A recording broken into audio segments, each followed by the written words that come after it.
गिरिवरदारी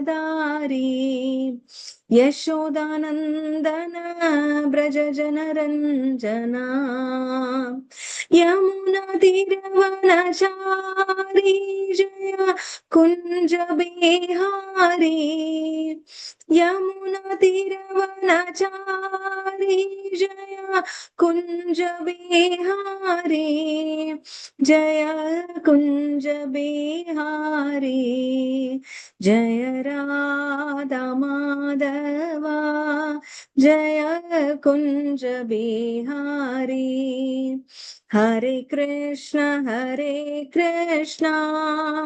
कृष्ण कृष्ण हरे हरे हरे राम राम राम हरे हरे हरे कृष्ण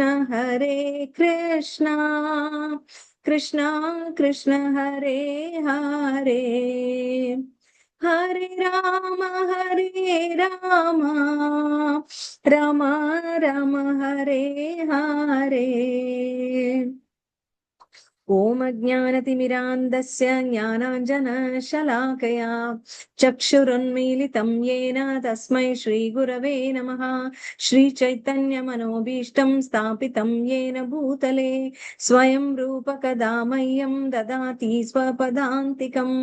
वन्देऽहं श्रीगुरो श्रीयुतपदकमलं श्रीगुरुन् वैष्णवांश्च श्रीरूपं सागरजातं सहगण रघुनाथान्वितां तं सजीवं साद्वैतं सावधूतं परिजन सहितं कृष्ण चैतन्य देवं श्रीराधा कृष्ण पादान् सहगण ललिता श्री विशाखान्वितांश्च। हे कृष्णा करुणा सिंधु दीनबंधो जगत्पते गोपेश गोपिका कांत राधा कांत नमोस्तुते तप्त कांचन गौरांगी राधे वृंदावनेश्वरी वृषभानुसुते देवी प्रणमामि हरिप्रिये वाञ्छाकल्पतरुभ्यश्च कृपा सिन्धुभ्य एव च पतितानां पावनेभ्यो वैष्णवेभ्यो नमो नमः। जय श्री कृष्णा चैतन्य प्रभो नित्यानंदा श्री अद्वैत गदाधर श्रीवासादि गौर भक्त वृंदा हरे कृष्णा कृष्णा कृष्णा हरे हरे हरे राम राम राम हरे हरे। श्री श्री भगवत गीता की जय, श्रील प्रभुपाद की जय। ஹரே கிருஷ்ணா. இப்ப பக்தி விருக்ஷா டாபிக் தான் பார்க்க போறோம். இன்னையோட டைட்டில் நம்ம பார்த்திருப்பீங்க, பொய் அகங்காரம் அப்படின்றது, ஃபால்ஸ் ஈகோ. இது பொய் அகங்காரம் அப்படின்னு, அகங்காரம் அப்படிங்கிற வார்த்தை நம்ம எப்படி பாக்குறோம் அப்படின்னா, ஒரு ஒரு திமிர், அகங்காரம், அரகன்ஸ் அப்படின்னு சொல்றோம்ல அது. ஆனால் இங்க இந்த ஃபால்ஸ் ஈகோ அப்படின்ற இந்த இடத்துல அது எப்படி என்ன அர்த்தத்தை கொடுக்குது அப்படின்னா, அடையாளம், தவறான அடையாளம், பொய்யான அடையாளம். நம்ம எப்பவுமே என்ன பண்றோம், எல்லாம் நமக்கு ஒரு அடையாளம் இருக்கு இல்லையா? இப்ப பாருங்க, முதல்ல நம்ம பக்தி விருக்ஷால பாத்தீங்கன்னா, முதல்ல கலிபுருஷரின் 4 கால்கள் பார்த்தோம். அதுல ஒரு காலோட மட்டும் நின்றுட்டு இருக்காரு அப்படின்னு பார்த்தோம். 4 கால்கள் என்ன அப்படின்னா, தபஸ், சௌச்சம், தயா, சத்தியம் அப்படின்னு பார்த்தோம். என்னது? தவம். தவம் அப்படிங்கிறது அதிக கட்டுப்பாடு கொண்டு இருக்கிறது. நம்ம அதுல அதாவது நினைச்சபடி இல்லாம நமக்குன்னு ஒரு கோட்பாடு, இப்படி இருக்கணும், இந்த மாதிரி நம்ம கிளாஸ் அட்டன் பண்ணணும் அப்படின்னா இந்த மாதிரி நம்ம கரெக்டா இருக்கணும். நம்மளுக்கு ஒண்ணு முடிவு பண்றோம் அப்படின்னா, இப்ப ஒரு ட்ரெயினே பிடிக்கணும்னா அந்த டயத்துக்கு போகணுமா இல்லையா? ஒரு பிளைட் பிடிக்கணும்னா டயத்துக்கு போகணும். அதுதான் நம்மளுடைய கட்டுப்பாடு. ஏன் இஷ்டத்துக்கு போவேன்னா அவன் நிப்பானா? அது போலதான் எல்லாமே. ஒரு ஞானம் கிடைக்கணும், ஒரு காரியத்தை நாம் செய்ய வேண்டும், ஜபம் செய்ய வேண்டும் அப்படின்னா அதுக்கு நேரம் ஒதுக்கணும், நாம் முடிவு செய்ய வேண்டும். அதுதான் நம்முடைய தவம். அதான் நம்முடைய கட்டுப்பாடு. நம்ம மனம் போன போக்குல இல்லாமல். அடுத்தது சௌச்சம் அப்படின்னா சுத்தம், கிளென்லினஸ் அப்படின்னு சொல்றது. அந்த சௌச்சம் அப்படிங்கிறது வந்து உடல் தூய்மையை மட்டுமல்ல, உள்ள தூய்மையும் கொடுக்கிறது. உள்ள தூய்மைனா என்ன? அது அழுக்குனா என்ன அழுக்கு அப்படின்னா ஒரு பொய்மை இருக்கிறது. நம்ம வந்து ஒரு தெளிவான நோக்கம் இல்லாம அதுல வந்து நம்ம சொல்றாங்கல்ல ஒரு உள்குத்து இருக்கு அப்படின்னு சொல்றாங்கல்ல, அந்த மாதிரி சொல்லும் போதே ஒருத்தர் வந்து நம்மளுக்கு உதவ வரும்போதுமே தனக்கு ஒரு ஒரு உள்நோக்கம் வச்சுக்கிட்டு வருவாங்க அப்படின்னு சொல்றோம்ல. நோக்கம் தெளிவாக இருக்கணும், உள்நோக்கம் இருக்கக்கூடாது. எதையும் செய்யும்போது ஒரு பர்சனல் அஜெண்டா, செல்ஃபிஷ் அஜெண்டான்னு சொல்றாங்க இங்கிலீஷ்ல. அதாவது நமக்குன்னு ஒண்ணு, இப்ப வந்து ஒரு சொசைட்டிக்கே உதவி பண்ண ஒருத்தர் வராருன்னா அவருக்கு ஒரு உள்நோக்கம் என்ன? தனக்கு பெயரும் புகழும் கிடைக்கணும், இந்த மேகசின்ல நம்ம பேர் வந்துடணும் அப்படின்றது. சோ இப்படியாக இந்த சௌச்சம் அப்படின்றதுல உள்ள தூய்மைய அது சொல்லுது. அடுத்தது தயா. தயானா அனைவரிடமும் கருணையோடு இருக்கிறது, அதுதான் தயா. தயா கம்பேஷன் அப்படி சொல்றது. தயை, தயை கருணையோடு இருத்தல். அடுத்தது சத்தியம், உண்மையாக இருத்தல், பொய் பேசாத இருத்தல்.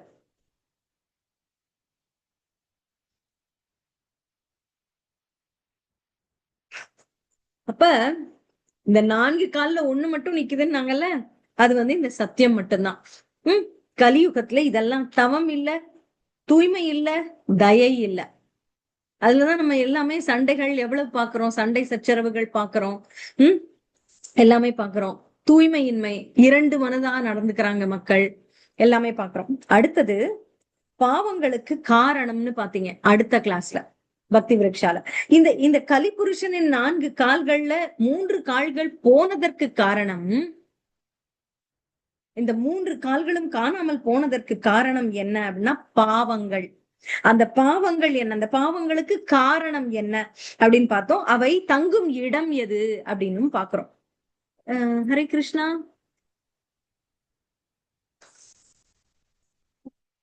சரி, இப்படியாக ஹரே கிருஷ்ணா. இந்த கோ-ஹோஸ்ட் ஒருத்தவங்க இன்னொரு கௌர கருணா தாசன் சேர்ந்திருக்காங்க. ஹரே கிருஷ்ணா பிரபு. Hare Krishna, you have joined for to you want to address the people. Hare Krishna Mataji. Hare Krishna. Sorry Mataji. He wants to speak to others. He wants to speak. No, actually there was another meeting we wanted to start. We will change the link, Mataji. Ayyo, that's what I was thinking. What happened? Okay. Yes. Okay, Mataji, fine. I will join the other link. Hare Krishna. Sorry, Mataji, sorry to disturb you. No problem. Yeah. இப்ப இந்த பாவங்களுக்கு காரணம் என்ன அப்படின்னு பாக்குறோம். அப்படின்னா காமம் அப்படின்றது.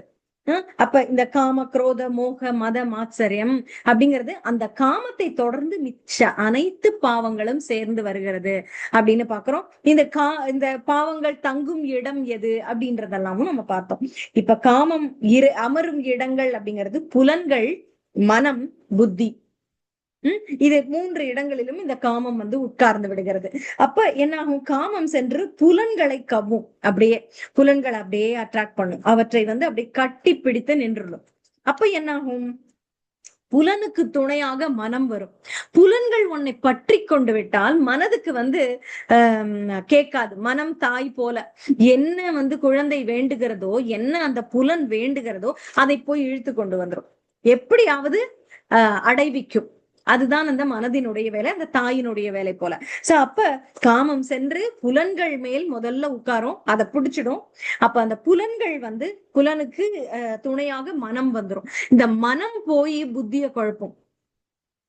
இந்த மனம் வந்து அறிவை பேதலிக்க செய்யும். அப்ப போய்தான் அறிவை பேதலிக்கும். அந்த மயங்கி போன அறிவு ஆன்மாவையே குழப்பும். இந்த ஆன்மா வந்து தான் யார் அப்படிங்கறதையே மறந்துடும், அதான் கட்டுண்டு நின்றும். அப்படியே போய் இது கட்டுப்படுத்திடும். மயங்கிய அறிவு ஆன்மாவை கட்டுப்படுத்தி விடும் அப்படின்னு. சோ அப்ப தன்னை மறந்து தன் தன்மையையே மறக்க வைக்கும். சரியா? அப்படி இருக்கும்போது பொய்யான போர்வையை போட்டுக்கொண்டு நான் தான் அது என்று சொல்லிக்கொண்டு திரிய வைத்து விடும். நான் தான் அந்த உடல் அப்படின்றதுல மயங்கி போய் நின்றும். ஏதோ ஒரு போர்வை போட்டு நான் தான் அது அப்படின்னு வேஷம் போட்டுட்டு போனா உண்மை நான் சொல்ல முடியுமா? உண்மையாகவே இப்ப நாம் நாமாக இருக்கிறோம். ஆனால் ஒரு வேஷம், ஒரு ஒரு நாடகத்துக்காக நான் ராணி வேஷம் போட்டிருக்கேன்னு வச்சுக்கோங்க. நான் ராணியாக ஊரெல்லாம் அலைய முடியுமா? போய் நான் தான் ராணின்னு சொல்ல முடியுமா? அப்படித்தான் இந்த காமம் உட்காருகிற புலனானது மனதாலும் அறிவாலும் ஆதரவு தரப்படுகிறது. கரெக்ட் அப்படின்னு சொல்லி போர்வை போட்டு போட்டு போட்டு என்ன பண்ணுது? உன்னை ஒரு தவறான ஒரு புரிதலுக்கு உன்னை அமர்த்தி விடுகிறது. அதுக்கப்புறம் நீ என்ன சொல்ற? அது ஒரு பொய் அடையாளம். அது உண்மையில நீ ராணியே இல்ல, ஆனா உன்னை ராணியாக நினைத்து கொண்டு நீ வாழ்கிறாய் அப்படிங்கிறது. அதுதான் பொய் அடையாளம், பொய் அகங்காரம். அதான் ஃபால்ஸ் ஈகோ அப்படின்னு சொல்றது. இப்ப நம்ம அடையாள அட்டை அப்படிங்கறதை பாக்குறோம் இல்லையா? அதுல ஓட்டர் ஐடி, ஓட்டு போடணும்னா ஓட்டு ஐடி வேணும். அதே மாதிரி நீங்க வேலைக்கு போனீங்கன்னா ஓட்டர் ஐடியை வச்சுட்டு வேலைக்கு போக முடியாது. அங்க வேற ஐடி நீங்க கழுத்துல போட்டுக்கணும். அது நீங்க என்ன வேலை செய்றீங்க, உங்க பெயர் என்ன அப்படின்றதெல்லாம் அதுல இருக்கணும். அது போல இப்போ ஒரு கிளப்புக்கு போறீங்க, கிளப் மெம்பர்ஷிப் இருக்கு, அங்க போய் நீங்க ஸ்விம்மிங் பண்ணணும், இல்லைன்னா ஃபுட்பால் விளையாடணும் அப்படின்னு போறீங்க. அப்படின்னா என்ன பண்ணுவீங்க? அங்க அந்த கிளப் மெம்பர்ஷிப்பை நீங்க காட்டணும். சோ உங்களோட ஐடி மாறுபடுது. ஒவ்வொரு இடத்திலும் உங்களுடைய அடையாளம் மாறுகிறது. நீங்க இன்னாரா இருக்கீங்க, நீங்க ஓனரா இருக்கீங்க. அது போல இப்ப நீங்க காரே உங்க சொசைட்டிக்குள்ள வரணும்னா அந்த ஐடி கார்டு இருந்தா தான் உள்ள விடுவான். நீங்க ஓனராவே இருந்தா கூட, இல்லையா? சோ அது போல பெரிய பெரிய சொசைட்டிஸ்ல எல்லாம் அப்ப இப்ப நீங்க ஒரு ட்ரேட் ஃபேர் போறீங்க, ஒரு ஐடி கார்டு கொடுப்பாங்க, அப்பதான் அந்த ஃபேர்க்குள்ள நீங்க போக முடியும். அது போல நீங்க தீம் பார்க் எல்லாம் போனா கையில ஒண்ணு கட்டி விடுவாங்க. சோ அதுதான் உங்களுக்கு ஐடென்டிட்டி. அது இருந்தாதான் நீங்க பணம் கட்டிருக்கீங்கன்னே அர்த்தம். கரெக்டா? சோ இப்படியாக நிறைய விஷயங்கள் எல்லா இடத்துமே நமக்கு ஒரு அடையாளம் கொடுக்கப்படுகிறது. இந்த அடையாளம் நமக்கு சில இடங்கள்ல டூர் எல்லாம் சேர்ந்து போவாங்க, ஒரு 50 பேர் 60 பேரா. அவங்கள அடையாளம் பண்ணணும்னா என்ன பண்ணுவாங்க? ஒரு தொப்பியை கூட கொடுப்பாங்க. எல்லாரும் சிகப்பு தொப்பி, அதை மறந்தாங்கன்னா அடையாளம் போச்சு, காணாம போயிடுவாங்க. நான் இன்னொரு டூர்ல கூட வெளிநாடு போனப்ப இப்ப பார்த்தேன். என்ன பண்றாங்கன்னா, அந்த லீடர் ஒரு பிளாக் பிடிச்சுக்கிறாரு. அந்த பிளாக் மாதிரி ஒரு குச்சி, அது பிளாக் இல்ல, அதுக்கு மேல ஒரு பொம்மை, ஒரு டெடி பேர் பொம்மையோ, ஒரு அழகான ஏதோ ஒரு காமெடி பொம்மையோ ஏதோ ஒண்ணு, அந்த பச்சை கலர் பொம்மை. அந்த மாதிரி நிறைய பேர், நிறைய குரூப்ஸ் வண்டி வண்டியா வராங்க. ஒரு வண்டியில இருக்கவங்களுக்கு இது. சரி, இந்த ஆள் கைடா இருக்கிறவங்க இதை நோக்கி வரணும் அப்படின்றது. சோ எப்படி எல்லாம் ஐடென்டிஃபை பண்ணிக்கிறாங்க பாருங்க தன்னை. தான் எப்படியெல்லாம் தனக்கு அடையாளம் வைத்துக் கொண்டுகிறார்கள். அந்த அந்த பொம்மையை பார்த்து எல்லாரும் வந்துடணும். அவன் அந்த அந்த பையன், அந்த கைடு பிடிச்சுக்கிறான். அது போல சோ இப்ப நீங்க ஒரு ஸ்கூலுக்கு உங்க குழந்தைய கூட்ட போறீங்கன்னா அந்த குழந்தையோட ஐடி கார்டை நீங்க காட்டணும். அப்பதான் அந்த டீச்சர் விடுவாங்க. இல்லைன்னா நீங்க பாட்டியா இருக்கலாம், தாத்தாவா இருக்கலாம், மாமாவா இருக்கலாம், சித்தப்பாவா இருக்கலாம், சித்தியா இருக்கலாம், அவன் அதை வளர்த்த அந்த வீட்டுல இருக்க நாணி, அந்த ஆயாவா இருக்கலாம். யாராக இருந்தாலும் ஐடி கார்டை காட்டினாதான் விடுவாங்க. சோ அடையாளம் என்பது முக்கியம் அப்படின்னு தெரியுது. இந்த அடையாளம் மாறுது பாத்தீங்களா? ஒவ்வொரு இடத்துக்கும் போகும்போது ஒவ்வொரு அடையாளத்தை நம்ம எடுத்துக்கிறோம், மாத்தி மாத்தி மாத்தி போறோம். இது நம்ம இந்த வாழ்க்கையிலேயே இருக்கு அப்படின்னா, நம்ம உடல் மாறும் போது நம்மளுடைய அடையாளம் கண்டிப்பாக மாறும். அதுவும் நம்ம படிச்சிருக்கோம். அப்ப இவை எல்லாவற்றிற்குமே ஒரு பொதுவான ஒரு அடையாளம் இருக்கு. அது என்ன நம்ம சொல்றோம்? எங்க போய் நின்னாலும் நான் மீனாதான், எங்க போய் இருந்தாலும் நான் இன்னார் தான், இன்னாருடைய பெண், இன்னாருடைய மனைவி, இன்னாருடைய தாய் அப்படிங்கிறது ஒரு அடையாளம் இருக்கு. சோ அது உடலுக்கானது, உடல் சம்பந்தம், என்னுடைய கடமையையும் என்னுடைய உறவையும் பொறுத்தது. நான் டாக்டர் அப்படின்னா எங்க இருந்தாலுமே நான் டாக்டர் தான். நீங்க பாத்தீங்கன்னா I am doctor so and so அப்படின்னு தான் அவங்களை தங்களை இன்ட்ரடியூஸ் பண்ணிப்பாங்க. அவங்க நான் சும்மா அவங்க பேரை சொல்ல மாட்டாங்க டாக்டர்ஸ் அப்படின்னா. நம்மளும் அவங்கள டாக்டர்னு தான் கூப்பிடுவோம், இல்லையா? சோ அது போல நம்மளுடைய கடமைகளுக்கும் நம்முடைய உறவுகளுக்கும் பொறுத்துதான் ஒருவருடைய அடையாளம் நிர்ணயிக்கப்படுது. சோ அப்ப இது கொஞ்சம் காலம் இருக்கும், அதெல்லாம் கொஞ்சம் நேரம். ஆனா இந்த அடையாளமானது நம்ம உறவை பொறுத்ததும் நம்ம கடமையை பொறுத்தும் கொஞ்ச நாளைக்கு இருக்கும். இது உண்மையான அடையாளமா அப்படின்னு பார்க்கணும். இந்த அடையாளம் உண்மையா அப்படின்னா, அதாவது இது கண்டிப்பாக மாறும், இது மாறிக்கொண்டே இருக்கும் என்பதுதான் உண்மை. இந்த அடையாளம் மாறிக்கொண்டு இருக்கும் என்பதுதான் உண்மை. இது உண்மையான அடையாளம், இதுவே பர்மனண்டா கிடையாது. இது மாறும் என்பதே உண்மை அப்படின்னு சொல்றாங்க. சோ இந்த உடல் போகும்போது இந்த அடையாளம் போய்விடும், இந்த உறவுங்கிற அடையாளம், இந்த கடமைங்கிற அடையாளம் எல்லாம் உடலோடு போய்விடும்.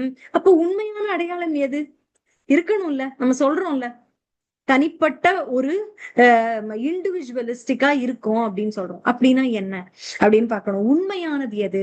உண்மையான அந்த ரியல் ஈகோ. இப்ப ஃபால்ஸ் ஈகோ பத்தி தானே பேசிட்டு இருக்கோம். அப்ப ரியல் ஈகோ என்னன்னு தெரிஞ்சுக்கணும் இல்லையா? உண்மையான அடையாளம் எதுன்னு தெரியணும்ல. அது என்ன?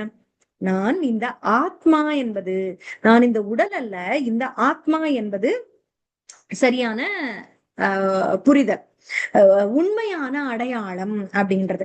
பிருகதாரண்யக உபநிஷத்துல இதான் சொல்றோம், அகம் பிரம்மாஸ்மி, நான் பிரம்மன் அப்படிங்கிறது. ஆக நான் என்பது இருக்கிறது, நான் என்பது இருக்கிறது, நான்றதே இல்ல அப்படின்னு சொல்ல முடியாது. புரியுதுங்களா? நானுங்கிறதே இல்ல அப்படின்னு சொல்றது மாயாவாதம், தவறான புரிதல். ஒரு இல்லாதது ஒன்றை ஆம் நான்கிறதே இல்ல அப்படின்னு நினைப்பது தவறு. சோ நான் என்பது உள்ளது, நான் பிரம்மன் என்பதை உணர்வதே உண்மையான தன்னை உணர்தல். தன்னை உணர்தல் என்ற விஞ்ஞானம் இப்ப கூட புக்கு பத்தி பேசணும், சயின்ஸ் ஆஃப் செல்ஃப் ரியலைசேஷன் அப்படின்னு பாக்குறோம் இல்லையா? அது செல்ஃப் ரியலைசேஷன், தன்னை உணர்தல். சோ அந்த தான் அப்படிங்கிறது என்ன? ஆத்மா, பிரம்மம் அப்படிங்கிறது. அதுதான் தன்னை உணர்தல் அப்படிங்கிறது. சாரி, பகவத்கீதையில நீங்க பாத்தீங்கன்னா 3வது அத்தியாயம் 27வது ஸ்லோகத்துல, பிரகிருதே கிரியமானானி குண கர்மாணி சர்வசஹ அகங்கார விமூடாத்மா கர்த்தாரம் இதி மன்யதே அப்படின்னு சொல்றார். இது வந்து அகங்கார விமூடாத்மா அப்படின்னு சொல்றது. இதை ஏன் வந்து ஒரு நிமிஷம் அதை எடுத்துக்கிறேன். 27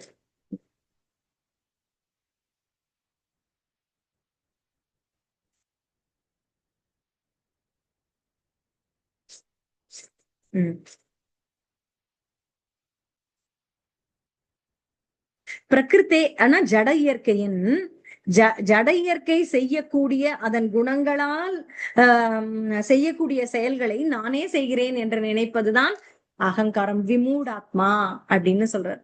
பிரகிருதி சில விஷயங்களை தானே செய்து அதை வந்து நான் செய்தேன் அப்படின்னு நினைப்பது விமூடம். விமூடம்னா முட்டாள்தனம் அப்படின்றது. அதான் இங்க சொல்றாங்க, அகங்காரத்தினால் பாதிக்கப்பட்டு மயங்கிய ஆத்மா பௌதிக இயற்கையின் முக்குணங்களால் நடைபெறும் செயல்களுக்கு தன்னை கர்த்தா என்று எண்ணிக்கொள்கிறான் அப்படின்றது. அப்ப இங்க நம்ம என்ன பார்க்கணும்னா, இருவர் இருக்கிறார்கள் இப்படி வச்சுக்கோங்க.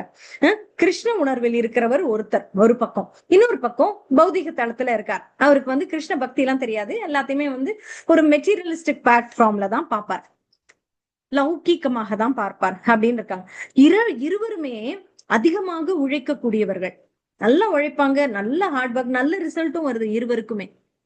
இவரும் வந்து பௌதிக தளத்துல வேலை செய்யறார், என்ன ஒரு கம்பெனில வேலை செய்யறவரா இருக்கலாம். அவருக்கு வந்து நல்ல ப்ரமோஷன் வருது, அவர் வரலன்னா அங்க மேனேஜ் பண்ணவே முடியல, அவர் ஒரு நல்ல சூப்பர்வைசரா இருக்காரு, அன்பாவும் இருக்காரு, அவருக்கு கீழே இருக்கவங்க எல்லாம் அவரை ரொம்ப பிடிக்குது, நல்ல ஹார்ட் ஒர்க் பண்றாரு. அதே மாதிரி கிருஷ்ண உணர்வில் இருப்பவர், அவரும் ஒரு கம்பெனிக்கு போறாரு, எல்லாம் பண்றாரு, அவரும் நல்லவராக இருக்கிறார். இவர் எல்லாமே இவருக்கும் நல்ல ப்ரமோஷன் கிடைக்குது, எல்லாருக்கும் பிடிக்குது எல்லாம், இங்கேயும் அதுதான். ஆனால் இதுல என்ன வேறுபாடு? அப்ப கிருஷ்ண உணர்வோடு இருப்பவன், தன்னை உணர்ந்தவனுக்கும் தன்னை உணராதவனுக்கும் என்ன வேறுபாடு அப்படின்னு பார்த்தா ஒரு மாபெரும் வேறுபாடு. என்ன அப்படின்னா, அவர் என்ன நினைப்பார்? நானே கர்த்தா அப்படின்னு நினைப்பார், காரிய கர்த்தா, நான் தான் செய்தேன், இதே நான் செய்த அத்தனைக்கும் நானே பொறுப்பு, நான் பண்ணி ஹார்ட் ஒர்க் பண்ணி எனக்கு கிடைச்சது, இதுக்கு கிரெடிட் எல்லாம் இன்னொருத்தர் கொடுக்க முடியாதுன்னு நினைப்பார் அவர். ஏன்னா அவருக்கு வந்து உண்மையான அடையாளம் என்னன்னே தெரியாது, அதனால அவர் அப்படி நினைப்பார். ஏன்னா அவர் பௌதிக தளத்துல மட்டும்தான் இருந்து பார்க்கிறார். ஆனால் இவர் பகவானே இந்த பிரகிருத்தியே நடத்துகிறது இயற்கையாக, நான் வந்து செய்வதெல்லாம் நான் ஒரு கருவியாக இருக்கிறேன், பகவான் செய்விக்கிறான் அப்படின்றத உணர்கிறவன் தன்னை உணர்ந்தவன். அதனால இந்த பெருமையெல்லாம் பகவானுக்கு தான் செய்யறோம் என்று நினைப்பார். அதுவே இது வந்து அறியாமை. இந்த பெருமையை நாம் எடுத்துக்கணும்னு நினைப்பது அறியாமை, இந்த பெருமையை பகவானுக்கு கொடுக்கணும் என்று நினைப்பது ஞானம், அதுவே அறிவு அப்படின்னு சொல்றார். அப்ப பிரபுபாதர் இதுக்கு ஒரு அருமையான உதாரணம் கொடுக்கிறார். இது கேட்டீங்கன்னா நீங்க வந்து உண்மையான மாற்றம் கண்டிப்பாக ஒவ்வொருவருக்கும் ஏற்படும். என்ன சொல்றாருன்னா, இவ்வளவு பெரிய இயக்கமாக, உலகளாவிய இயக்கமாக இஸ்கானை வளர்த்துட்டார். ஆனா எல்லாரும் கேட்பாங்களாம் அவரை, எங்கு போனாலும்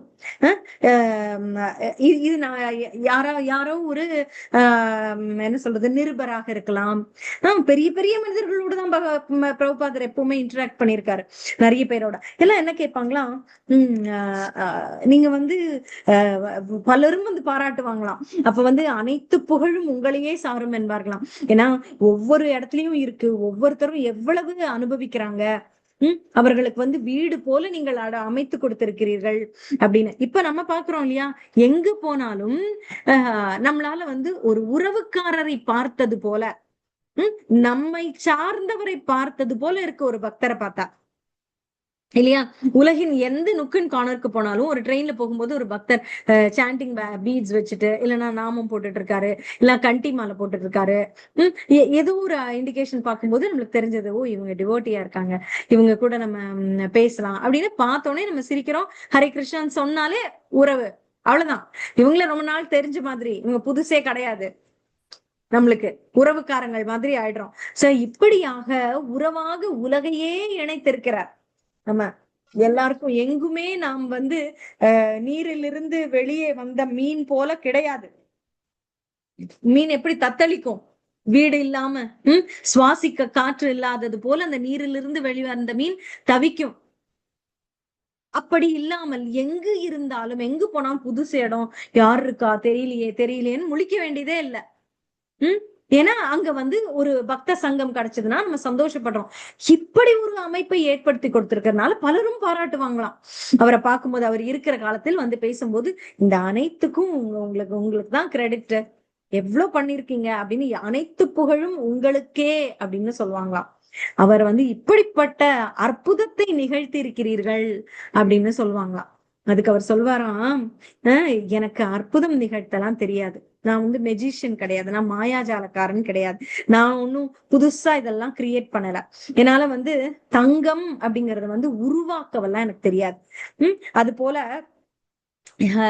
எனக்கு ஏதாவது நீங்க நல்ல பெயர் கொடுக்கணும், எதுக்காவது எனக்கு கிரெடிட் கொடுக்கணும்னு நினைச்சீங்கன்னா, நான் வந்து கலப்படம் இல்லாமல் கொடுத்தேன் அப்படின்றதுக்கு மட்டும் எனக்கு கிரெடிட் கொடுங்க அப்படின்னு சொல்லுவாராம். அந்த கிரெடிட் மட்டும்தான் எனக்கு. பகவான் எல்லாம் கொடுத்துட்டார், அதுல நான் என்னோட விஷயத்த கலக்காம அப்படியே கொடுத்தேன், அவ்வளவுதான். நான் வந்து இப்போ நம்ம ஒரு இடத்துக்கு சில பொருட்களை கொடுக்கறதுனா, சித்தாள் வேலையில எல்லாம் பாத்தீங்கன்னா, மேலேந்து இதை வாங்குவாங்க, மேல வாங்குவாங்க, கீழே கொடுப்பாங்க, கீழே இருந்து வாங்குவாங்க, மேல கொடுப்பாங்க, போவாங்க. அது ரொம்ப ஈஸியாவும் இருக்கும் அந்த டிரான்ஸ்பர், இல்லையா? அது போல நம்ம ஒரு சேர் ஒரு இடத்துக்கு, ஒரு ஹாலுக்கு போடணும்னா, அங்க நிறைய இருக்குன்னா ஒரே ஆள் அத்தனை சேரையும் எடுக்கிறத விட ஒன்னொன்னா எடுத்து பாஸ் பண்ணி கொடுப்போம், இல்லையா? அது போல நான் பாஸ் பண்ண மெசஞ்சர் தான் அப்படின்னு சொல்றாரு அவரே. நான் செய்யாதது என்னன்னா, கலப்படம் இல்லாமல் கொடுத்தேன் அப்படின்னு சொல்றாரு. இது வந்து எனக்கு ஏதாவது நற்பெயர் கொடுக்க நினைத்தால் இதை மட்டும் கொடுங்கள், நான் கலப்படம் செய்யவில்லை, எனக்கு கலப்படம் செய்யவே தெரியாது, பகவான் உள்ளதை அப்படியே கொடுத்தேன், அவ்வளவுதான். இப்ப பால்காரன் இருக்காரு இல்லையா, சுத்தமான பால் கொடுப்பாரு ஒண்ணு, இன்னொருத்தர் வந்து தண்ணி கலந்து கொடுப்பாரு. இருவருக்கும் என்ன வித்தியாசம்? அவருக்கு வந்து ப்ராஃபிட் கொஞ்சமா இருந்தாலும் பரவாயில்ல, சுத்தமா கொடுக்கணும் அப்படிங்கிற எண்ணம். இவருக்கு என்ன, கொஞ்சம் கூட வேணுமே, என் குடும்பத்துக்கு கொஞ்சம் தண்ணி கலந்து வித்தாதான் கொஞ்சமாவது காசு பார்க்க முடியும் அப்படின்னு நினைச்சு கொடுப்பாரு. கரெக்டா? சோ அப்ப யார் வந்து இதுல சிறந்தவர்கள்? தன்னலமே இல்ல, இருக்கிற பாலை நான் கொடுக்குறேன், அதுக்குள்ள காசை கொடு போதும் அப்படின்னு நினைக்கிறவர் சுத்தமான பாலை கொடுப்பவர். இன்னொருத்தருக்கு கொஞ்சம் பேராசை, இன்னும் கொஞ்சம் நம்மளுக்கு பணம் வேணும் அப்படின்னு நினைக்கிறாரு, அதனால என்ன பண்றாரு, தண்ணியை கலந்து கொடுக்குறாரு, கலப்படம் பண்றாரு. இந்த எக்ஸாம்பிளையும் பிரபுபாதர் சொல்றாரு. நான் அது போல சுத்தமான பாலை கொடுக்குறேன், எனக்கு வந்து இதுல செல்ஃபிஷா எதுவுமே வேண்டாம் அப்படின்னு சொல்றாரு. செல்ஃபிஷா எனக்கு ஏதாவது வேணும், தன்னலமாக நான் இருந்திருந்தால் நான் நீரை கலந்திருப்பேன். எனக்கு புகழ் வேணும் அப்படின்னா நான் அதிகமாக பேசியிருப்பேன், ஆனா நான் அதெல்லாம் பண்ணல, உண்மையாக அப்படியே கொடுத்தேன், அவ்வளவுதான். அப்படின்னு சொல்றார். சோ உள்ளதை உள்ளபடியாதான் இந்த பகவத்கீதை அப்படிங்கிறது உண்மை உருவில் ஆஸ் இட் இஸ் உள்ளது உள்ளபடி அப்படி கொடுத்தேன் அப்படின்னு சொல்றார்.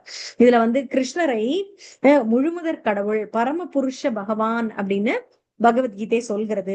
அதை நான் அப்படியே சொல்கிறேன், அவ்வளவுதான். நான் வேறு ஒன்றுமே ஈஸ்வர பரமா கிருஷ்ணா சச்சிதானந்த விக்கிரகா அநாதிராதிர் கோவிந்தா சர்வ காரண காரணம், எல்லாத்துக்கும் சர்வ காரண காரணம் பகவான் தான். இதுல வந்து பிரம்ம சம்ஹிதை சொல்ற ஸ்லோகம் அது. அது போல நான் வந்து எதுக்குமே காரணம் கிடையாது அப்படின்னு சொல்றாரு. அதை வந்து நான் அவர் கொடுத்ததை நான் அப்படியே கொடுத்தேன் அப்படின்னு சொல்றாரு. வேதாந்த சூத்திரம் என்ன சொல்கிறது அப்படின்னா கேளுன்னு சொல்லுது. கேளு அதத்தோ பிரம்ம ஜிக்ஞாசா, ஜிக்ஞாசான்னு ஆராய்ஞ்சு பாரு, பிரம்மம் என்ன அப்படின்னு பாரு, பிரம்மம் என்ன அப்படிங்கிறது அதை ஆராய்ந்து அறியதான் இந்த மனித பிறவியை நம்ம எடுத்திருக்கோம். அப்ப பிரம்மம் என்பது என்ன அப்படின்னு நம்ம பார்க்கும்போது அகம் பிரம்மாஸ்மி பார்த்தோம் இல்லையா, நானே பிரம்மன் அப்படின்னு சொல்றது. அப்ப நான் பிரம்மன் அப்படின்னா பரபிரம்மன், பகவான் யாரு? பரபிரம்மன். சோ அதுதான் கிருஷ்ணர் அப்படிங்கிறது. நித்யோ நித்யானாம் சேதசஸ் சேத்தனஸ் சேத்தனானாம், அதாவது நாமும் நித்தியம் பகவானும் நித்தியம், நாமும் சேத்தனம் அவரும் சேத்தனம். சேத்தனம்னா என்ன? உணர்வு உள்ளது. அச்சேத்தனம்னா ஜடம், சேத்தனம்னா உணர்வு உள்ளது. நாமும் சேத்தனம் உள்ளவங்க, பகவானும் சேத்தனம் உள்ளவர். அதான் சேத்தனஸ் சேத்தனானாம். அப்ப கத உபனிஷத் சொல்லுது. இது ரெண்டுக்கும் உள்ள வேறுபாடு என்ன அப்படின்னா, இரண்டுக்குமே வந்து நித்தியம்தான், சேத்தனம் தான். ஆனா என்ன வேறுபாடு? அவர் ஆள்கிறார், நம்ம ஆளப்படுகிறோம். அவர் நம்மை கட்டுப்படுத்துகிறார், நம்ம கட்டுப்படுகிறோம் அப்படின்றத புரியணும். ந ஹன்யதே ஹன்யமானே ஷரீரே, பகவத்கீதை 2ஆம் அத்தியாயத்துல வருது இல்ல, அதுவும் அதே வார்த்தைகள் கத உபனிஷத்துலயும் இருக்குன்னு பொருளுரையில சொல்றார் பிரபாதர். என்னது? ந ஹன்யதே ஹன்யமானே ஷரீரே அப்படின்னா என்ன? நான் ஹன்யதே அப்படின்னா இறப்பதில்லை, நான் கொல்லப்படுவதில்லை. நானா இல்லை, ஹன்யத்தேனா கொல்லப்படுவது, நான் கொல்லப்படுவதில்லை அப்படின்னு சொல்லி. நான்னா இங்க ஆத்மா, நான் சாரி நான்ற தமிழ் நான் வருது எனக்கு. நானா இல்லை, கொல்லப்படுவது எதுனா ஆத்மா. கொல்லப்படுவதுன்னா ஹன்யத்தே, கொல்லப்படுவதில்லை. ஹன்யமானே ஷரீரே, ஷரீரம் கொல்லப்படும் போது இது கொல்லப்படுவதில்லையா? எது? ஷரீரம் கொல்லப்பட்டு போகிறது, ஆனால் இது மட்டும் நிற்கிறது. எது? அதுதான் ஆத்மா அப்படின்றது. சோ பிரகிருதியின் பிடியில் தான் நாம இருக்கிறோம், ஆனால் தான் சுதந்திரமானவன் என்று நாம் நினைக்கிறோம். நாம பிரகிருதியின் பிடியில் இருக்கிறோம், ஆனால் நாம் சுதந்திரமானவன், நமக்கு எல்லாமே நாம எல்லாம் எது வேணா செய்யலாம் அப்படின்னு நினைக்கிறோம். இதுதான் அகங்கார விமூடாத்மா அப்படிங்கிறது. இந்த நான் எப்படி என்று நினைத்து கொள்ளுது. எனக்கு சுதந்திரம் இருக்கு, நான் என்ன வேணா பண்ணலாம் அப்படின்னு நினைக்கிறது, நம்ம இஷ்டத்துக்கு பண்ணணும் அப்படின்னு நினைக்கிறது. அதாவது இதுல என்ன பார்க்கலாம் அப்படின்னா, இதுதான் விஷயம். அது பிரம்ம ஜிக்ஞாசா, பிரம்ம ஜிக்ஞாசம் பண்ணி நானே பிரம்மன் அப்படின்னு உணர்வது, இதெல்லாம் தான். பொய் அகங்காரம் என்ன, உண்மையான அகங்காரம் என்னன்னு பார்த்துட்டோம்.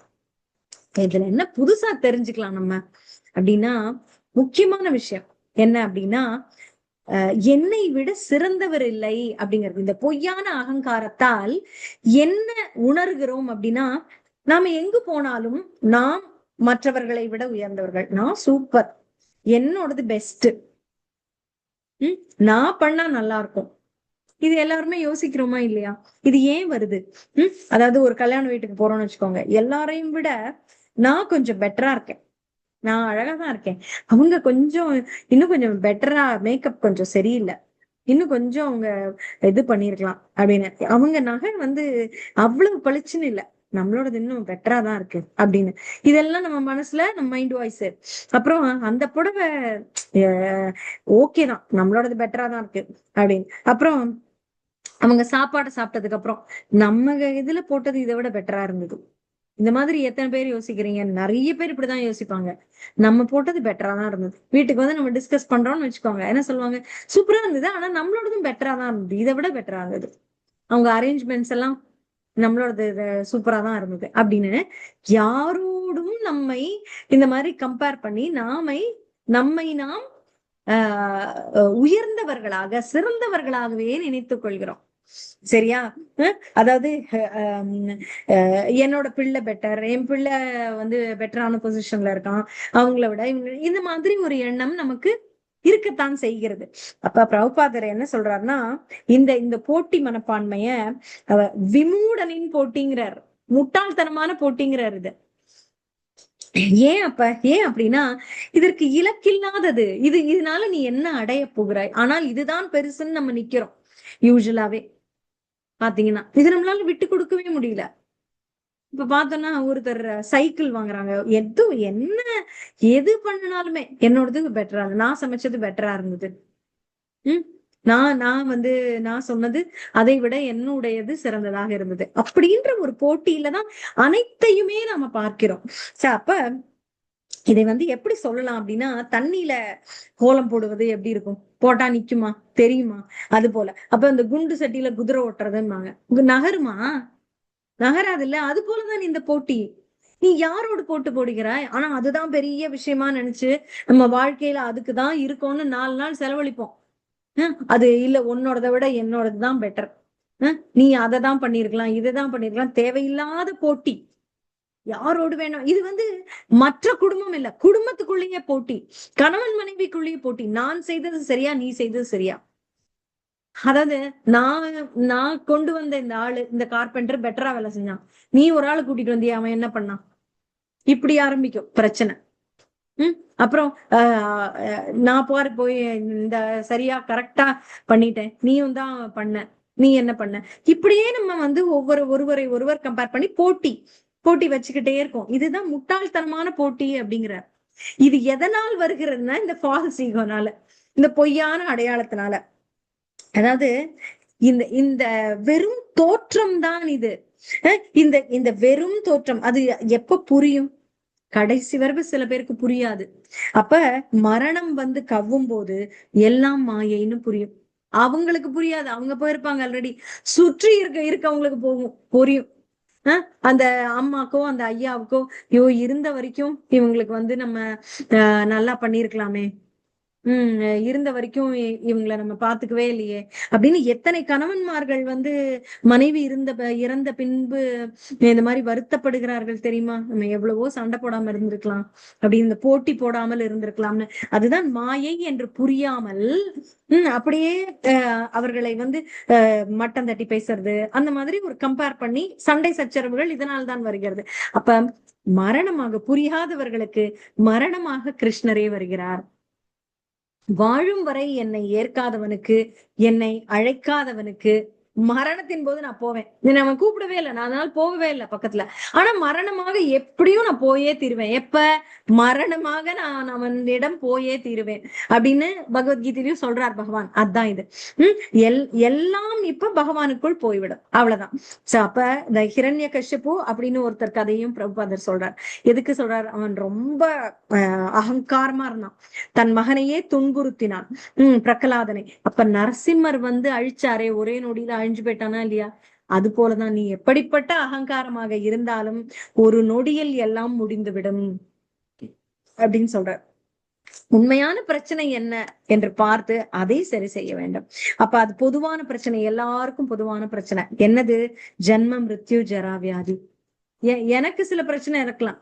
எனக்கு டேப்ல தண்ணி வரல, இல்ல இது இல்ல, என்ன சொல்றது, கேஸ் கிடைக்கல, எது வேணா இருக்கலாம் என்னோட பிரச்சனை. ஆனால் அது உங்களுக்கு பிரச்சனை இல்லை, உங்களுக்கு வேற மாதிரி பிரச்சனை. ஒவ்வொருத்தருக்கும் ஒவ்வொரு ஆனா எல்லாருக்கும் இருக்க ஒரே பிரச்சனை என்ன? ஜென்ம மிருத்யு ஜரா வியாதி. அப்படின்னா என்னது? பிறப்பு, வயோதிகம், நோய், இறப்பு. இது இல்லாதவங்க யாராவது இருக்கோமா? இல்ல. இந்த பிரச்சனை எல்லாருக்குமே உண்டு. சோ இது என்னன்னா சுழல். பிறந்தால் மூப்பு இருக்கு, நோய் இருக்கு, இறப்பு இருக்கு. இறப்பு இருந்தா திரும்ப பிறப்பு. சோ இந்த பிரச்சனையில இருந்து எப்படி விடுபடுவது? சுழல்ல சுத்திக்கிட்டே இருக்கோமே, என்ன பண்றது? இதுல இருந்து வெட்டுப்பட்டு வெளியில போகணுமே அப்படின்னா, ஜென்மம் திரும்ப எடுக்கக்கூடாது. இறந்தவுடன், இறந்தது பிற்பாடு அப்ப என்ன பண்ணணும்? பகவான் திருவடி அடையணும். திரும்பி வராத லோகம்னு நிறைய ஸ்லோகங்கள்ல பகவான் சொல்றார். அந்த வைகுண்ட லோகத்துக்கு நம்ம போக பார்க்கணும். அது நம்ம பகவான் ஸ்மரணம் பண்ணி இறக்கும் தருவாயில் பகவான் நாமத்தை சொல்லும் போதுதான் அப்ப போகணும். அப்ப நம்ம இந்த பக்தியில் ஈடுபட வேண்டும் அப்படிங்கறத நம்ம பாக்குறோம். சோ அப்ப இந்த உண்மையான அடையாளமாக நம்ம உணர வேண்டும். உண்மையான அடையாளத்தை நாம் உணர வேண்டும். அந்த பொய்யான அடையாளத்தை மறக்க வேண்டும். சரிங்களா? இப்ப பிராக்டிக்கலா ஒண்ணு சொல்றேன். அது ஒரு 5 நிமிஷம் நம்ம எடுத்துக்கலாம். எல்லாருமே யார் வேணாலும் நீங்க ஓபன் பண்ணி சொல்லலாம். இப்போ மன்னிப்பு கேட்க வேண்டும் அப்படின்ற ஒரு பிராக்டிக்கல் பாடம் இது. இவ்வளவு நம்ம தியரிட்டிக்கலா தெரிஞ்சுக்கிறோம்ல. சரி, இதெல்லாம் எனக்கு தெரிஞ்சிருச்சு அப்படின்னா எப்படி அப்ளை பண்ணுவீங்க? அப்ளை பண்ணணுமா இல்லையா லைஃப்ல? நான் எனக்கு உண்மையான அகங்காரம் என்னன்னு புரிஞ்சுக்கிட்டேன், உண்மையான அடையாளம் என்னன்னு புரிஞ்சுக்கிட்டேன் அப்படின்னு சொல்றீங்க. உண்மையான அடையாளம் என்ன? நாம் பகவானின் சேவகர்கள், நாம் ஆன்மா, ஆன்மீகமானவன், நான் சேத்தனோ சேத்தனானாம், நித்தியோ நித்யானாம் எல்லாம் சொல்றோம். அப்ப அப்படி இருந்தால் பொய் அகங்காரம் ஃபால்ஸா நீங்க எதுவும் யோசிக்கல, நான் இந்த உடல்லாம் நீங்க நினைக்கல, அந்த பொய் அடையாளம்லாம் இல்லை அப்படின்னா உங்களால் இதுவரை மன்னிப்பு கேட்க வேண்டும் அப்படின்னு மனசுல வச்சுக்கிட்டு மன்னிப்பு கேட்காத தருணம் அப்படின்னு ஏதாவது இருக்கா யார்கிட்டயாவது? இப்ப நான் ஒவ்வொருத்தரும் இப்ப நீங்க சொல்லணும் எனக்கு. இப்ப யார்கிட்டயாவது நான் மன்னிப்பு கேட்கணும்னு ரொம்ப நாளா நினைக்கிறேன், ஆனா ஏதோ ஒண்ணு என்னை தடுக்குது. வேற ஒண்ணும் இல்ல, உங்களோட பொய் அடையாளம் உங்களை தடுக்கிறது, பொய் அகங்காரம் உங்களை தடுக்கிறது. அப்படி இருந்தால் உண்மையான அடையாளத்தை நீங்கள் உணர்ந்து விட்டால் நீங்கள் இதை அந்த மன்னிப்பு கேட்பது என்பதை உங்களால் கண்டிப்பாக செய்ய முடியும். சரியா? இது நான் நினைக்கிறேன் நம்மளுக்கு டைம் ஆயிடுச்சு, வேற குரூப் கிளாஸ் இருக்கும்னு நினைக்கிறேன். அதனால இதை நீங்கள் எனக்கு வாட்ஸ்அப்ல கூட அனுப்பலாம். அதுக்கப்புறமா மெசேஜா பண்ணியோ இல்ல வாய்ஸ் மெசேஜா அனுப்புங்க. நம்ம அதுக்கப்புறம் நான் உங்களுக்கு சொல்றேன். ஐ திங்க் நீங்க இன்னும் நிறைய மத்த டிவோட்டிஸும் சேர்றாங்க. அதனால நம்ம இன்னும் நேரம் எடுக்க கூடாதுன்னு நினைக்கிறேன். வேற ஒரு கிளாஸ் வரப்போதா என்னன்னு தெரியல. 8 மணிக்கு ஏதாவது இருக்குன்னு நினைக்கிறேன். சோ அப்ப இதான் இறங்கி போக முடியுமா? நம்முடைய அந்த ஒரு அகங்காரத்தை விட்டு நம்மால் இறங்கி போக முடியுமான்னு பார்க்கணும். உண்மையை உணர்கிறோம் என்றால் நம்மால் இறங்கி போக முடிய வேண்டும். இருக்கா அப்படின்னு நீங்க சொல்லலாம். பட் இருங்க, Aniket Thakare Prabhu, is there any other class Prabhu in the same link? Hare Krishna. Hare Krishna Mataji. Is there any other class in the same link, Prabhu? Does it start now or how it is? Asher Prabhu shared me, so that's why I joined. I think it is. Oh, what time is that, Prabhuji? 7. I was late. It was 7 to 8 p.m. Oh, they all have joined some other link, I think, Prabhuji. People joined a lot also some time back, and they joined another link, I think. Okay, I will get that link. Okay, Prabhu. Okay. So, yeah, thanks, Prabhu. Hare Krishna. இப்ப நீங்க சொல்லலாம், உங்களால இந்த உண்மையான அடையாளத்தை உணரும் போது உங்களால் அந்த மன்னிப்பு கேட்கலாம் அப்படிங்கிற மனசு வருகிறதா, இறங்க வருகிறதா அப்படின்றத நீங்க யோசிச்சு எனக்கு சொல்லலாம். இல்ல இப்ப அவங்க கிளாஸ் எல்லாம் எக்ஸிட் பண்ணிட்டாங்க, வேற லிங்க்குக்கு போயிட்டாங்கன்னா ஒரு 10 நிமிஷம் இருந்து ஒரு நிமிஷம் ஒவ்வொருத்தரும் எடுத்துக்கிட்டு நீங்க ஷேர் பண்ணலாம். ஹரே கிருஷ்ண மாதாஜி. நான் என்னோட ஒரு சின்ன இதை சொல்றேன் மாதாஜி. அதாவது அம்மா அப்பா எங்க கூட இருந்தாங்க. அதாவது அண்ணாவுக்கு நிரந்தர வருமானம் கிடையாது, குழந்தைங்க இல்ல. அக்காவும் இறந்துட்டாங்க, அக்கா குழந்தைங்களும் என்னோட இதுலதான் இருந்தாங்க. அதனால தங்கச்சி டாக்டர், எங்க நாங்க ரெண்டு பேரும் தான் அம்மா அப்பாவை பாத்துக்கணும். ஃபுல் அண்ட் ஃபுல் அம்மா 2 பேருமே எங்கிட்ட தான் இறந்தாங்க. சப்போஸ் கொஞ்சம் இடையில எங்களுக்கு கொஞ்சம் உடம்பு சரியில்லாம ஆகும்போது தங்கச்சிட்ட அனுப்பி விடும் போது ஒரு மிஸ் அண்டர்ஸ்டாண்டிங் ஆயிடுச்சு. அதாவது அம்மா அப்பா சொல்லி அவங்க வயசானவங்களோட இதை சொல்லும் போது நமக்கு கோபம் அவட்ட பேசாமலே, தங்கச்சிட்ட பேசாமலே நாங்க அவாய்ட் பண்ணோம் கொஞ்ச நாள். எல்லாம் ஃபங்க்ஷன் போவோம், எல்லாம் செஞ்சோம், ஆனா மனசு விட்டு பேசுறது கிடையாது. அப்படி இருந்த பிறகு எனக்கு ரொம்ப சிக்காகி ஐசியூல சேர்க்கிற அளவுக்கு எனக்கு ஒரு சிச்சுவேஷன் வரும்போது அவட்டையே சொல்லாம அவ ஊர்லயே நாங்க அட்மிட் ஆகிறோம். அப்ப ம். பக்கத்துல தம்பி எல்லாம் சொல்லி, பெரியப்பா பசங்க எல்லாம் சொல்லி, இப்படி நீ அவளுக்கு ரொம்ப உடம்பு சரியில்லாம இருக்கிறான்னு சொல்லி அவ வந்து பார்த்தா. அதுக்கப்புறம் பேசும்போது, நீ இத செஞ்ச, அதனால நான் வந்து உன்கிட்ட வந்து பேசாம இருந்துட்டேன். அதனால நீ அத தப்பா இது வந்து நான் சொல்றது வந்து ஒரு 6, 7 வருஷத்துக்கு முந்தி நடந்தது. இப்ப அப்பா, அம்மா ம். 2 பேருமே தவறிட்டாங்க. அப்ப ம். நான் சொன்னேன். அப்ப இதனாலதான் நான் உன்னைய வந்து இது பண்ணல. ஏன்னா நம்ம அம்மா, அப்பாவ நம்ம பாக்குற கடமை இருக்கும்போது, நீ அவங்க மனசு தோன்ற மாரி நடந்துக்கிட்டது எனக்கு பிடிக்கல. அதனாலதான் நாங்க யாரும் ம். வரல, பேசல. ஆனா உனக்கு செய்யறத செஞ்சோங்கிற மாரி சொல்லும்போது, அப்புறம் அவ அழுது, அவ மன்னிப்பு கேட்டா. நாங்களும் மன்னிப்பு கேட்டோம். அந்த அந்த இது வந்து எனக்கு ஞாபகம் வருது மாதாஜி. இப்ப வந்து பழைய மாதிரியே இப்ப ஒரே பிள்ளைங்க மாரி அவ பிள்ளைய நான் தான் வளர்த்தேன். ஏன்னா டாக்டர்னால வேலைக்கு போ முடியாதுன்னு பிறந்த 30 நாள்ல தூக்கிட்டு வந்துட்டு ஸ்கூல் போகும்போது தான் அனுப்பி விட்டேன். அப்படி அதனால அவ வந்து திரும்ப மனசு எல்லாமே இப்போ ஒரே ஃபேமிலியா இருக்கிறோம். அந்த இது ம். அதாவது நீ இது செஞ்ச, நான் இது செஞ்சேன். நான் செஞ்ச தப்ப நீ மன்னிச்சுக்கோ. நீ இது செஞ்ச, நீ அத ஒத்துக்கோ அப்படிங்கிற மாரி இருந்து ஒரு எல்லாத்தையுமே மனசு விட்டு அதான் பேசி அதாவது 2 பேரும் இது பண்ண உடைஞ்சதை பிறகு வந்து அது ஒட்ட வைக்கிறது, முடிஞ்சிருச்சு. பேட்ச் அப் பண்றதுங்கிறது ரொம்ப கஷ்டம். பட் ஆஹ் அத பண்றது வந்து சுலபம் கஷ்டம். தான். ஆனா எப்ப அதாவது ஃபால்ஸ் அதாவது ஈகோல நம்ம இருந்தா கண்ணாடி கஷ்டம். உண்மையான ஈகோ அந்த கண்ணாடின்னு நினைச்சோம்னா ம் அதான் கரெக்ட். மாதாஜி கண்ணாடின்னு நினைச்சோம்னா போய் அகங்காரம் உடைஞ்சு ம் போயிரும், சேராது. கரெக்ட். தண்ணின்னு நினைச்சோம்னா விலகுனாலும் சேர்ந்துரும். கண்டிப்பா தண்ணி வந்து கண்டிப்பா. தட்டி விட்டு தண்ணி வெளியேறினாலும் அடிச்சு சேர்ந்துரும். தண்ணி நான் விலகாதுன்னு அதத்தான் சொல்லுவாங்கல்ல. சொன்னேன். நான் வந்து உன்னைய கண்ணாடியா நினைக்கல, தண்ணியா நினைக்கிறேன். அதனால கண்டிப்பா நான் தட்டி விலகி போனேன். இப்ப நீயும் உன்னோட இதை நினைச்சுக்கோ, என்னோட இதுக்கு நான் மன்னிப்பு கேட்டுக்கிறேன்ட்டு கண்டிப்பா நான் மாதாஜி. போனேன். என் பொண்ணு நாங்க கரெக்ட். அது இப்ப வந்து அது மனசு விட்டதுனால ஆஹ் நான் வந்து எதையும் மறைச்சு வச்சுக்கிட்டு அவட்ட வந்து இப்ப திரும்ப சாதாரணமா பழகல. என்கிட்ட ம். உள்ளதெல்லாம் நான் சொல்லிட்டேன். அவட்ட உள்ளதெல்லாம் அவ என்கிட்ட சொல்லிட்டா. இப்ப மனசு விட்டு பழைய மாதிரி பேசிட்டாலே போதும். சாதாரணமா இருக்கிறதுக்கு ம் பேசுனதுனால 2 பேருமே ஒருத்தருக்கு ஒருத்தர் மன்னிப்பு கேட்ட பிறகு தண்ணி அடிச்சு தண்ணி விலகாதுங்கிற அளவுக்கு அந்த உறவு கண்டிப்பா வந்துருச்சு மாதாஜி. கரெக்ட் ஹரே கிருஷ்ணா மாதாஜி. மாதாஜி. அது சூப்பர். ஞாபகம் அதான் வந்தது. அதாவது உங்களுக்கு மன்னிப்பு கேட்க வேண்டும் என்று இருக்கிறது, ஆனால் ஏதோ தடுக்கிறது, மனசு நான் கேட்கவில்லை அப்படிங்கிற மாதிரி இருந்தாலும் சொல்லலாம். ஆஹ் சொல்லுங்க மத்தவங்க யாராவது மாதாஜி. ஹரே கிருஷ்ணா. நான் வந்து கேட்கணும், ஆனா நான் கேட்கல, எனக்கு என்னமோ தடுக்குது அப்படின்னு நினைக்கிறதாக இருந்தாலும் சொல்லலாம். சரிங்களா? நான் வந்து ரெக்கார்டிங் கூட அமர்த்திடுறேன்.